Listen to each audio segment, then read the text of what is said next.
반갑습니다. 오늘은 테슬라 이사회 의장이 다가오는 주총과 관련해서 중요한 메시지를 공유하였습니다. 이 영상을 더빙 영상으로 먼저 살펴보고 테슬라에게 유리하게 적용될 수 있게 변화된 IRA와 관련된 세부 내용도 정리하겠습니다. 그럼 먼저 더빙 영상 함께 보겠습니다.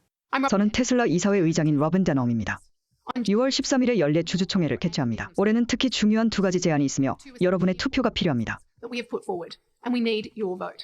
이 제안은 테슬라의 미래 성장과 여러분의 투자 가치를 높이는 데 절대적으로 중요한 제안입니다. 첫 번째 제안은 여러분이 이미 집단적으로 내린 결정과 관련된 것입니다. 2018년의 주주들은 일론이 테슬라를 이끌고 10년 동안 야심찬 재무 및 운영 목표를 달성하도록 인센티브를 제공하는 CEO 성과급을 압도적으로 승인했습니다. 당시에는 이러한 목표가 너무 무리하고 야심차게 보였기 때문에 회의론자들은 이를 웃음만 나오는 불가능한 목표라고 불렀습니다. 실패할 경우 일론은 연봉도, 현금 보너스도, 주식도 받을 수 없었습니다. 하지만 일론이 성공한다면 여러분과 다른 모든 주주들이 그 혜택을 누릴 수 있었습니다. 보상은 효과가 있었습니다. 일론은 일정을 절반으로 단축하고 테슬라가 입이 떡 벌어지는 주요 목표를 달성하도록 이끌었습니다. 매출을 118억 달러에서 968억 달러로 늘리고 22억 달러의 적자에서 150억 달러의 흑자로 수익성을 개선했으며 회사 가치를 537억 달러에서 7,900억 달러 이상으로 높이고 인공지능과 지속 가능한 에너지 분야의 획기적인 혁신을 감독했습니다. 그의 성공은 모든 주주와 공유됩니다. 투자 가치가 1100% 가까이 증가했습니다. 중요한 것은 이 보상이 장기적으로 일론의 인센티브와 여러분의 인센티브를 일치시킨다는 점입니다. 일론은 옵션을 통해 취득한 모든 주식을 옵션 행사 후 5년 동안 추가로 보유해야 합니다. 현재로서는 스톡 옵션 중 어느 것도 행사되지 않았습니다. 5년이라는 시간은 아직 시작도 되지 않았으므로 일론은 앞으로 수년 동안 지난 5년 동안과 같은 성장을 주도할 인센티브를 받게 됩니다.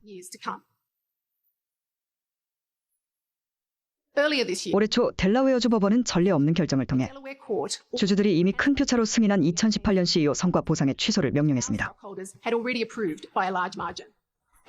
그 결과 일론은 지난 6년간 테슬라의 놀라운 성장과 가치 창출에도 불구하고 지난 6년간의 근무 기간에 대한 보상을 전혀 받지 못했습니다.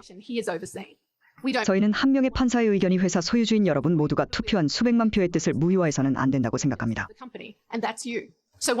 따라서 다시 한번 2018년 성과상 비준에 투표하여 여러분의 목소리를 내주시기를 부탁드립니다. 오늘날의 테슬라는 2018년의 테슬라와는 완전히 달라졌으며 이는 상당 부분 일론의 리더십과 비전 덕분입니다. 우리는 다음 성장의 물결의 정점에 서 있습니다. 여러분은 인센티브를 가진 일론의 리더십 아래에서 5년이 투자 가치에 어떤 영향을 미칠 수 있는지 직접 보셨습니다. 미래에도 동일한 가치 창출 잠재력을 보호하세요. 여러분의 지지를 요청하는 두 번째 제안은 테슬라의 본거지인 텍사스에 테슬라를 설립하는 것입니다. 테슬라는 현재 델라웨어의 법인으로 설립되어 있지만 텍사스는 우리의 고향입니다. 2021년에는 본사를 텍사스로 이전했으며 최대 규모의 제조시설인 기가 텍사스도 텍사스에 위치해 있습니다. 또한 이사회와 저는 델라웨어 기업법의 불확실성이 커지면서 점점 더 많은 고민을 하고 있습니다. 우리는 텍사스의 법률 시스템이 강력하고 공정하며 우리의 비전에 더 적합하다고 믿습니다. 우리는 수천 명의 크고 작은 테슬라 주주들로부터 이전을 지지하는 편지를 받았습니다. 그리고 여러분의 의견도 들었습니다. 우리는 여러분의 권리를 믿습니다. 여러분의 투표가 중요하다고 믿습니다. 델라웨어는 이러한 권리를 박탈하고 투표 결과를 무효화했습니다. 그러니 여러분의 목소리를 들려주시고 테슬라의 텍사스 법인 이전 투표에 참여해주세요. 이 두 가지 제안은 회사의 미래에 매우 중요한 사안입니다. 이 두 가지 제안에 투표하여 여러분의 목소리를 내고 한 표를 행사해 주시기 바랍니다.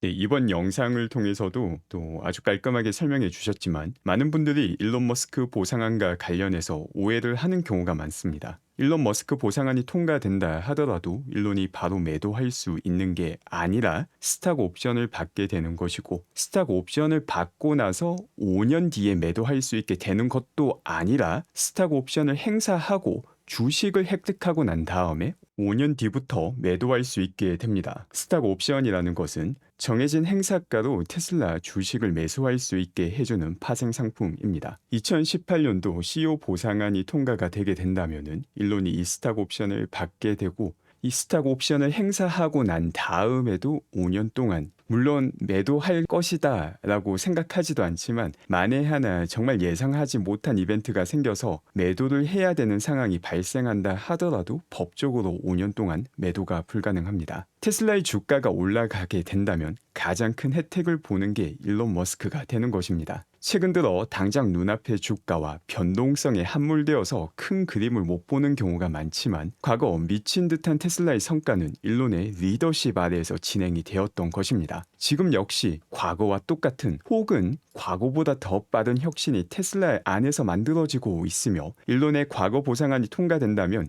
주가가 올라갈 때 가장 큰 혜택을 보는 것은 일론 머스크 본인이 되는 것이며 당연히 장기 투자를 하시는 분들에게도 큰 혜택이 되게 됩니다. 이 내용 자체가 다가오는 테슬라의 주총, 의결권을 행사하는 것이 얼마나 중요한지를 잘 보여주고 있습니다. 현재 미국에서는 다양한 브로커와 증권사에서 의결권 행사가 가능한 상태입니다. 국내 증권사 같은 경우 현재 관련 안내를 준 곳이 신한투자증권과 키움증권까지 제가 직접 확인할 수 있었습니다. 만약 여러분이 사용하는 증권사에서 5월 20일까지도 관련 안내를 받지 못하신다면 조금 더 적극적으로 증권사에 문의를 하실 필요가 있으며 만약 끝까지 의결권을 행사할 수 없다면은 의결권 행사가 가능한 증권사로 옮기는 것도 충분히 고려해 볼 수 있는 방안이기도 합니다. 그리고 IRA와 관련해서 또 좋은 소식이 나오기도 하였습니다. 이게 왜 좋은 소식인지 정확하게 파악을 하기 위해서 전기차 보조금을 받는 구조가 어떻게 되는지부터 정리하겠습니다. 지금 이 내용 같은 경우가 2023년 말 미국 국세청에서 정리한 전기차 보조금 관련 내용입니다. 전기차 보조금은 당연히 모든 차량이 받는 것이 아니라 특정 조건을 만족한 차량에게만 적용이 됩니다. 그리고 그 조건 중 중요한 몇 가지만 보게 되면은 전기차이니까 당연히 배터리가 들어가야 되는데 문제는 최소한 7kWh의 배터리만 들어가면은 이 전기차의 전기 부분이 만족이 된다는 것입니다. 이 7kWh 같은 경우는 테슬라 트림마다 다르지만 테슬라 차량 배터리의 10분의 1 혹은 그 이하 수준밖에 되지 않습니다. 그런데 웃긴 게 뭐냐면은 배터리 사이즈가 7kWh이든 70kWh이든 받는 보조금이 똑같다라는 그냥 대놓고 뚫어놓은 법의 구멍이 있습니다. 그러다 보니까 하이브리드가 이 보조금을 받는 게 훨씬 더 유리한 아주 재미난 상황이 이 법안이 통과될 때부터 지금까지 유지되고 있는 상황입니다. 그리고 차량 판매 가격과 관련해서는 벤이나 SUV, 픽업 트럭 같은 경우는 8만 불 이하의 판매가를 가져야 되며 일반 승용차 같은 경우는 5만 5천 불 이하의 판매가를 가질 경우에 보조금을 받을 수 있습니다. 거기에 더해서 두 가지 추가 조건이 붙게 되는데 총 받을 수 있는 보조금은 7,500불이지만 이 7,500불이 두 가지 조건으로 나뉘게 됩니다. 첫 번째 조건 같은 경우가 핵심 광물 조건이고 이 핵심 광물 조건을 만족하게 되면 3,750불 달러의 보조금을 받을 수 있으며 두 번째가 배터리 조립 조건이고 이 조건을 만족하게 되면 3,750불을 받을 수 있게 됩니다. 그럼 이 핵심 광물 조건이 무엇인지도 조금 더 살펴보고 무엇이 바뀌었는지도 정리하겠습니다. 지금 보시는 자료 같은 경우가 오늘 재무부에서 발표된 내용입니다. 2024년 5월 3일이죠. 그리고 이 여기 나오는 것 역시 똑같은 재무부에서 발표되었던 내용인데 2023년 11월 1일입니다. 그래서 일단 전체 큰 그림을 보게 되면은 이 차트 내용 자체는 바뀐 게 전혀 없는 것처럼 보이기도 합니다. 이걸 한국어로 번역을 해서 보게 되면은 이제 배터리 구성 요소 비율, 중요 미네랄 비율 이거 전혀 바뀌지 않았고 중요 강물과 관련해서도 일단 이 큰 그림 자체는 바뀌지 않았습니다. 그런데 바뀐 게 있는데 이 중요 미네랄 비율에 들어가는 혹은 핵심 광물에 들어가는 그 핵심 광물 중 일부를 유예시켜주게 바뀌었습니다. 이것도 조금만 더 자세히 살펴보게 되면은 앞서 살펴본 조건에서 이제 핵심 광물이라는 조건이 있었죠. 이 핵심 광물이 무엇을 의미하냐면은 배터리에 들어가는 핵심 광물들을 사용하되 미국 혹은 미국과 FTA를 체결한 국가에서 나온 광물을 사용해야 된다. 라고 밝혔으며 그 비율이 2023년도에는 40%, 그 다음 연도 50%, 그 다음 연도 60%, 그 다음 연도 70% 이렇게 계속 올라가게 만들었습니다. 그런데 이 핵심 광물 중 상당히 많은 광물이 중국에서부터 나오고 있고 추출되고 있기 때문에 매년 시간이 지나면 지날수록 이 조건을 만족하기가 힘들어지는 구조였습니다. 그런데 이번에 바뀌게 된 점이 뭐냐면 이 핵심 광물 중에서 추적이 힘든 광물 같은 경우는 2027년까지 앞서 살펴본 이 조건 40%, 50%, 60%, 70%를 만족해야 되는 조건에서 빼고 계산할 수 있게 된 것입니다. 그래서 테슬라 리님께서 이 관련 내용을 조금 더 정리해 주셨는데 이렇게 원산지 추적이 어려운 광물이 흑연, 코발트, 리튬, 니켈, 망간인데 특히나 흑연 같은 경우가 역시 중국에서 많이 수출을 하고 있는 상황이죠. 그런데 2년의 추가 시간 동안 이 흑연이 앞서 살펴본 퍼센티지에 포함이 되지 않기 때문에 3,750불에 달하는 핵심 광물 보조금을 받는 게 훨씬 더 수월해졌음을 알 수 있는 내용이기도 합니다. 이를 통해서 지금까지 모델 Y 같은 경우 벌써 IRA 7,500불 보조금을 받고 있었고 모델 3 같은 경우에는 또 IRA 법의 구멍을 통해서 리스를 할 경우에는 보조금을 받지만 구매를 할 경우에는 보조금을 못 받는 상황이었는데 모델 3에서 추가로 더 보조금을 받을 가능성이 아주 높아지게 되었습니다. 최소한 앞으로 2년 동안. 그리고 앞서 살펴봤다시피 IRA 보조금을 받을 수 있는 조건이 배터리가 들어가야 되는데 그 배터리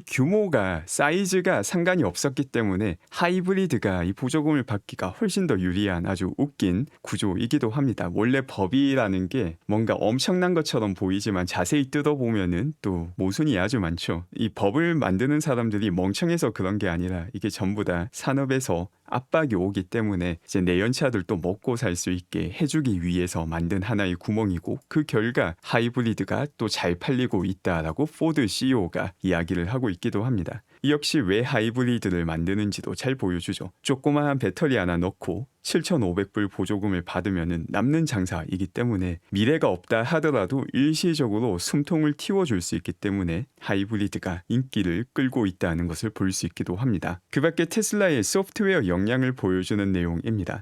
2016년 레거시 모델 S의 최신 버전 FSD가 설치가 되어서 잘 작동을 하고 있다라는 소식이 나왔습니다. 어떻게 보면 당연하다라고 여길 수도 있는데 2016년이면 거의 10년 전의 하드웨어임에도 불구하고 지금 만들고 있는 소프트웨어가 잘 작동한다라는 건 사실 엄청난 최적화를 성취했다라는 의미이기도 하며 미래는 이것보다 훨씬 더 뛰어난 성능을 보여줄 수 있음을 의미하기도 합니다. 최근 들어서 AI에 대한 관심도가 아주 높은데 테슬라와 우리가 많이 사용하는 LMM의 가장 큰 차이점은 추론 능력입니다. 테슬라 같은 경우에는 거의 실시간으로 추론을 해서 바로 작동하는 반면에 LMM 모델들 써보면 10초에서 20초씩 답변을 기다려야 됩니다. 이게 거의 뭐 0.01초와 20초 몇 배의 차이가 나는지를 생각해보면 그 추론 능력에서 다른 AI 회사들 모델과는 비교가 되지 않는 장점을 가지고 있다는 것을 보여줍니다. 이게 도대체 왜 가능한지 어떻게 가능한지 자체도 상당히 미스테리한 거의 뭐 외계인이 만든 수준이 아닌가 싶을 정도로 뛰어난 추론 능력을 갖추고 있으며 이게 테슬라의 아주 큰